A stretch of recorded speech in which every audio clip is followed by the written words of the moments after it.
Bonjour à tous. Voilà. Eh bien, écoutez, je vous présente cet examen. Alors, c'est un examen assez particulier. C'était pas prévu, mais voilà, vraiment, j'ai été poussé depuis hier.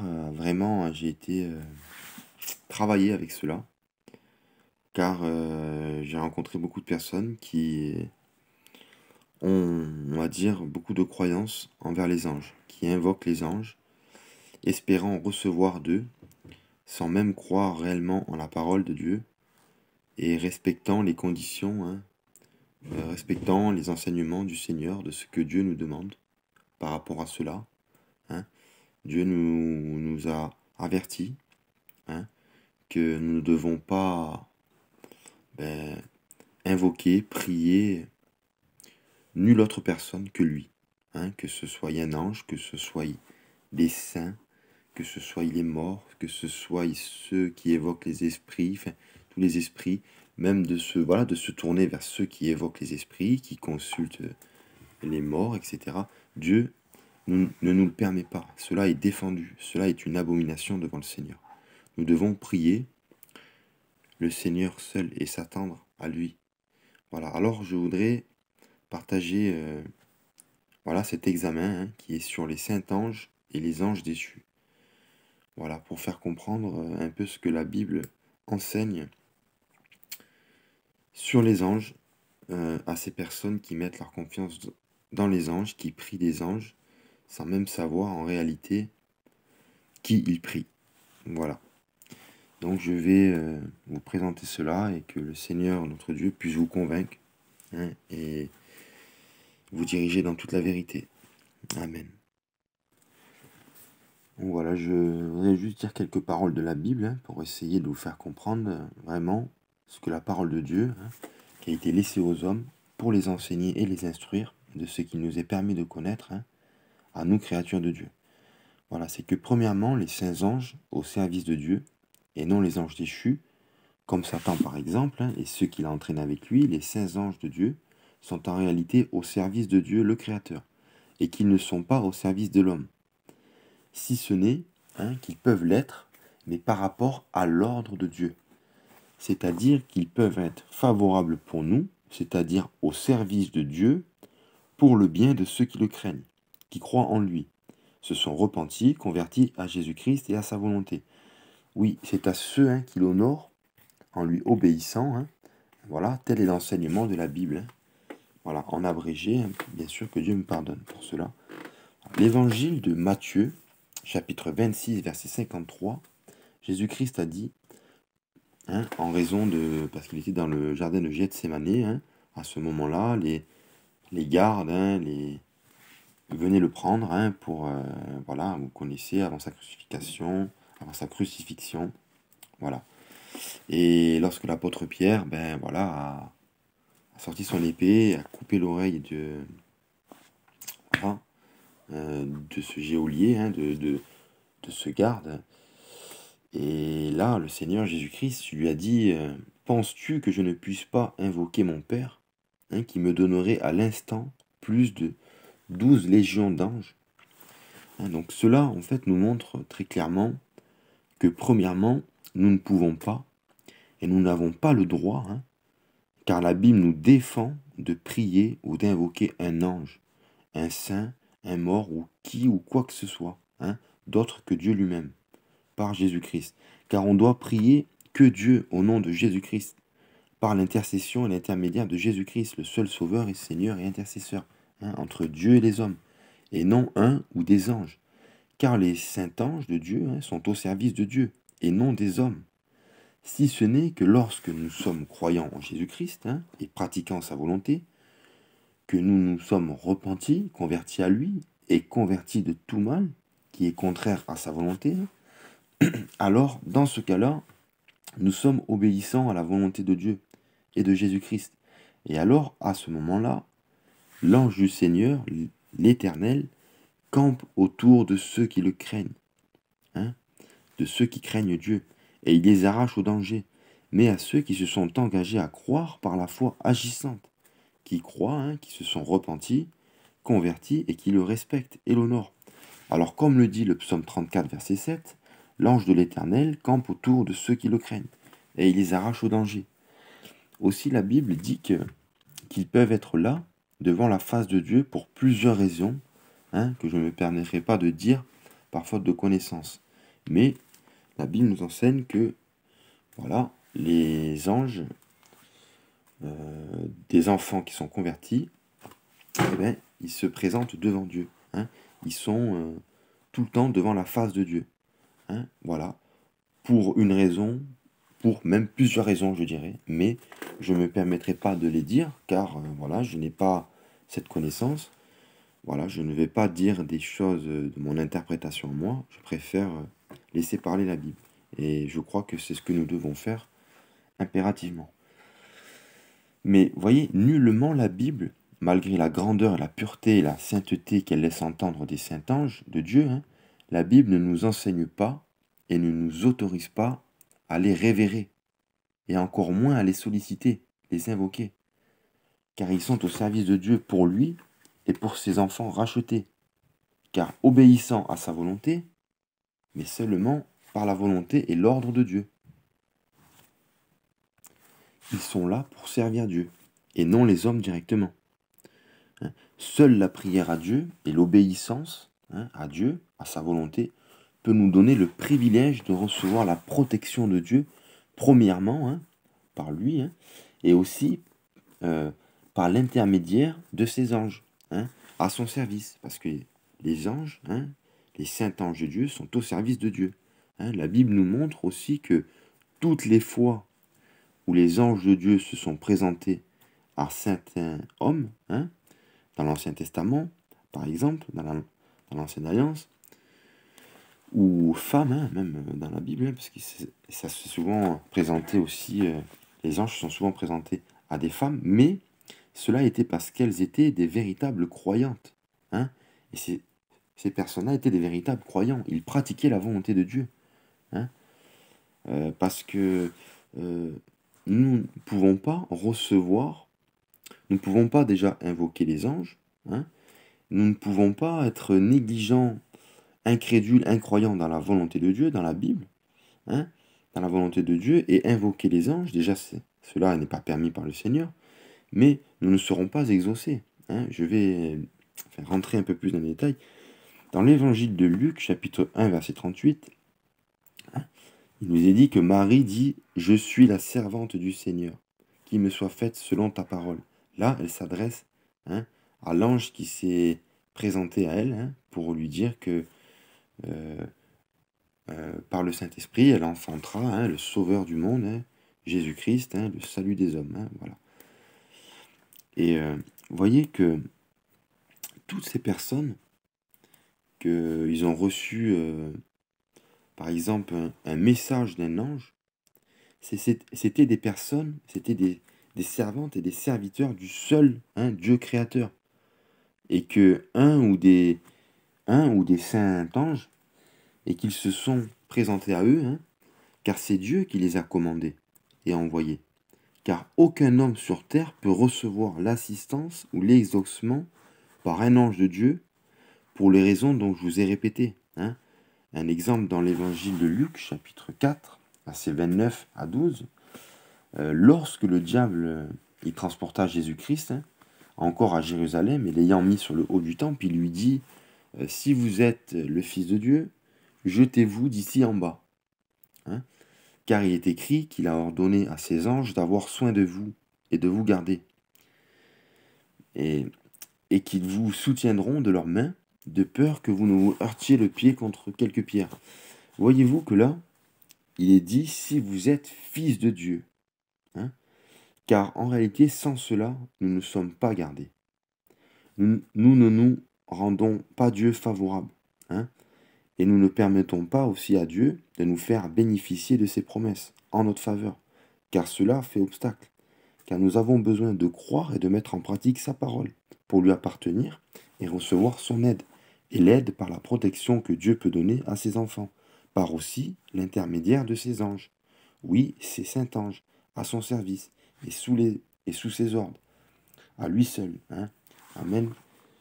Merci mon Dieu, sois béni. Le psaume 103, verset 20, nous confirme encore qu'il exécute seulement les ordres de Dieu. Hein. Les anges, ils exécutent seulement les ordres de Dieu, pas les ordres des hommes. Si on n'est pas dans la volonté de Dieu, c'est véridique. Et même si nous sommes dans la volonté de Dieu, nous ne pouvons pas invoquer les anges. Hein. Voilà, parce que ils exécutent seulement les ordres de Dieu. Et pour ceux qui lui appartiennent, qui sont rachetés par Jésus-Christ et obéissant à Dieu et à Jésus-Christ. Il est dit dans le psaume 103, verset 20, « Bénissez l'Éternel, vous ses anges, qui êtes puissants en force et qui exécutez ses ordres, en obéissant à la voix de sa parole. » Dans le psaume 103, verset 21, il est dit encore, « Bénissez l'Éternel, vous toutes ses armées, qui êtes ses serviteurs et qui faites sa volonté. » Voyez, mais c'est non la volonté des hommes non croyants. Hein. Voyez, les anges, même Dieu, vraiment, n'exauce pas la volonté des hommes non croyants, non repentis et convertis. Hein.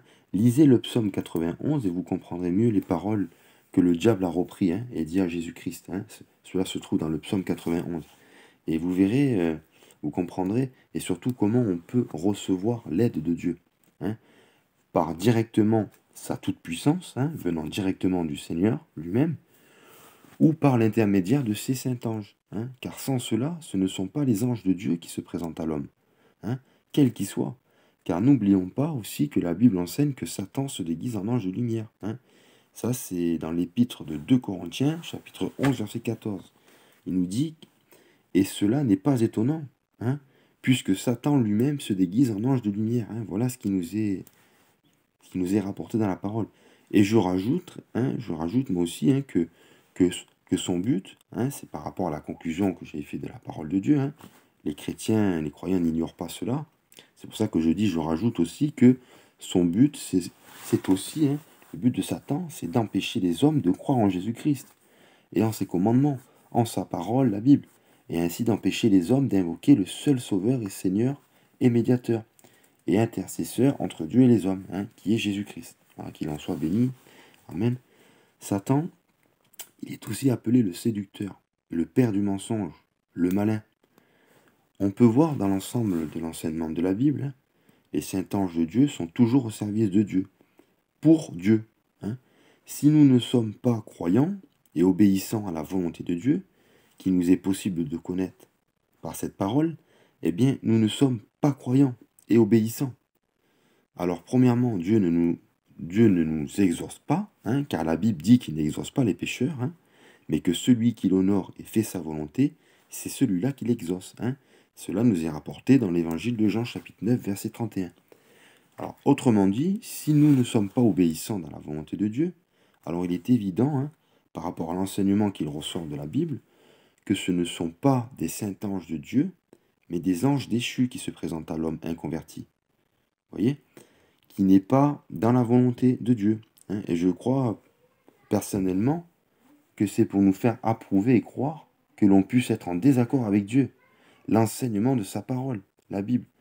Car cela fait croire d'une certaine manière que nous pouvons recevoir de l'aide ou être protégés, ou même exaucés par Dieu ou par les saints anges, sans toutes ces conditions que je vous ai répétées, qui sont les conditions que la Bible nous enseigne. Voilà, que l'Éternel, notre Dieu, puisse nous le faire comprendre avec toutes ses volontés. Amen. Que Dieu l'Éternel et son Saint-Fils, mon Sauveur et Seigneur Jésus-Christ, soient bénis. Amen. Voilà, donc retenez que nous ne pouvons pas invoquer les anges. Cela est défendu par Dieu. Et deuxièmement, même si nous pourrions invoquer les anges, si nous ne sommes pas en accord, si nous ne croyons pas en la parole de Dieu, si nous ne mettons pas en pratique la parole de Dieu, les enseignements du Seigneur, nous ne pouvons pas être exaucés. Voyez? Mais quand nous sommes dans la désobéissance, voyez, qui c'est qui est dans la désobéissance? En réalité, c'est l'homme qui est dans le péché. C'est aussi, premièrement, Satan, ses anges qu'il a entraînés aussi avec lui. Donc, voilà. Je vous laisse la réflexion. Je vous laisse de la réflexion à vous-même, d'après ce qui vous a été répété de la parole. Voilà. Mais ce que je voudrais dire, c'est que sachez que si un homme ou une femme a une certaine croyance en Dieu, mais pas dans le seul livre saint qui nous parle de Dieu, hein, du plan de Dieu pour l'humanité, si une personne n'a pas la foi dans la parole, hein, et dans le Seigneur Jésus-Christ, et qui ne met pas sa parole en pratique, ce n'est pas une personne qui est dans la volonté de Dieu. Et les anges sont au service de Dieu et non des hommes. Alors, ce n'est pas les saints anges de Dieu qui se présentent. La Bible explique très clairement que Satan, hein, peut se déguiser en ange de lumière, hein. Je crois que le but de Satan aussi, c'est de empêcher les personnes de croire en Dieu, mais de leur faire croire qu'ils n'ont pas besoin de passer forcément par Jésus-Christ ou l'enseignement de la Bible, hein, la repentance, la conversion, le renoncement aux œuvres mortes, hein, la pratique d'œuvres dignes de la repentance, etc., etc., l'amour de son prochain, hein, premièrement de Dieu et de son prochain. Et je pense que son but est aussi de faire croire cela, voyez, de faire croire que nous pouvons passer par les anges, hein, pour être protégés, pour être exaucés, secourus. Mais sachez que les anges, hein, ce sont des créatures de l'éternel Dieu, hein, le seul créateur, l'éternel mon Dieu, et qu'ils sont à son service et qui sont au service de Dieu. Ils écoutent les ordres de Dieu. Ceux qui n'écoutent pas les ordres de Dieu, ce sont les anges déchus. Comprenez? Ils se sont rebellés. Et bon, peut-être qu'aujourd'hui même, le Seigneur peut les faire fléchir. Bien sûr, Dieu peut tout faire. Mais ce que je veux dire, c'est que eux, voilà, ils ne sont pas dans la volonté de Dieu. Les saints anges de Dieu, ils sont au service de Dieu. Ils obéissent à Dieu le Créateur. Mais nous, même croyants en Jésus-Christ, justifiés, repentis, convertis, enfants de Dieu, nous ne pouvons pas invoquer les anges. À combien, à plus forte raison, les hommes, incroyants dans la parole de Dieu, dans le sacrifice de Jésus-Christ, dans la reconnaissance que ses commandements et sa volonté est juste et la volonté de Dieu, hein, qui peut sauver les âmes, hein, qui peut nous mettre dans cette condition, hein, d'être devenus enfants de Dieu, hein, par l'acceptation de sa parole, de ses commandements, enfin de l'enseignement, hein, de la repentance, la conversion. Voyez, une personne donc incroyante en Jésus-Christ, qui est non dans la volonté du Seigneur, eh bien, ne recevra pas une aide venant d'un ange, hein, venant d'un saint ange, hein.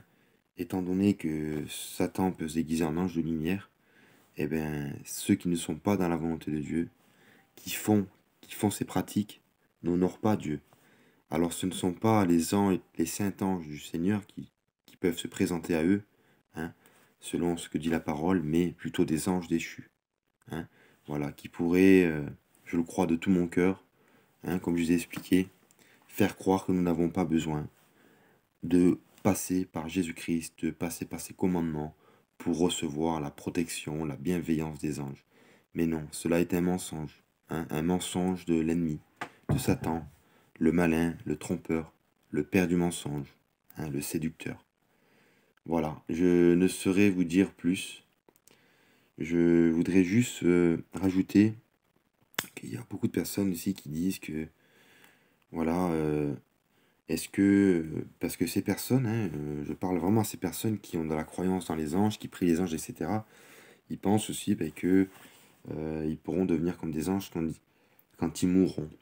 Alors, au sujet de cette question, hein, de savoir si nous pouvons ou pourrons nous aussi devenir des anges à notre mort, la Bible nous répond, hein, du moins elle répond à ses disciples, hein, à ses enfants.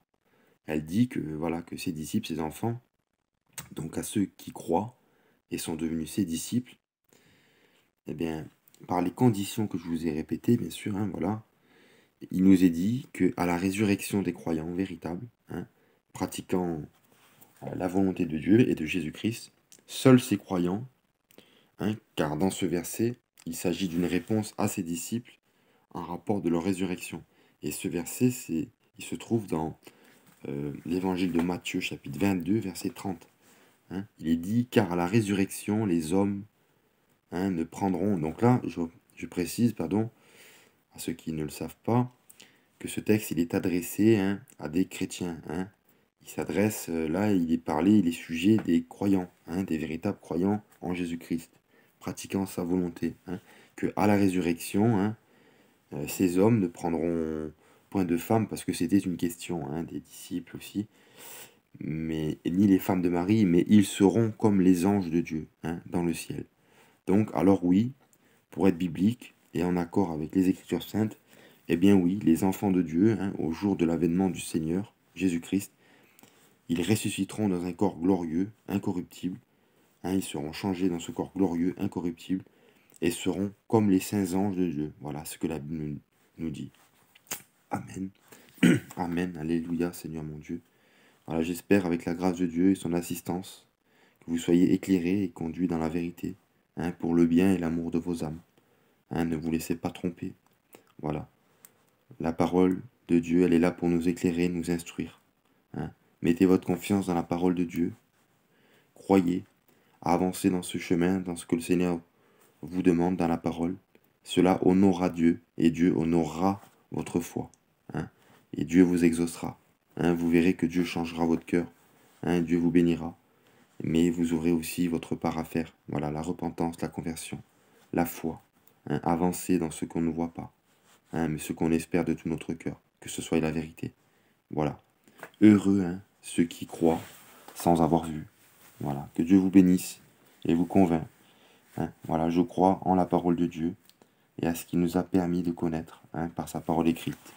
Voilà, donc je voulais présenter, hein, que Dieu vous bénisse et vous convainc. Et Dieu merci, et qu'il soit béni. Amen.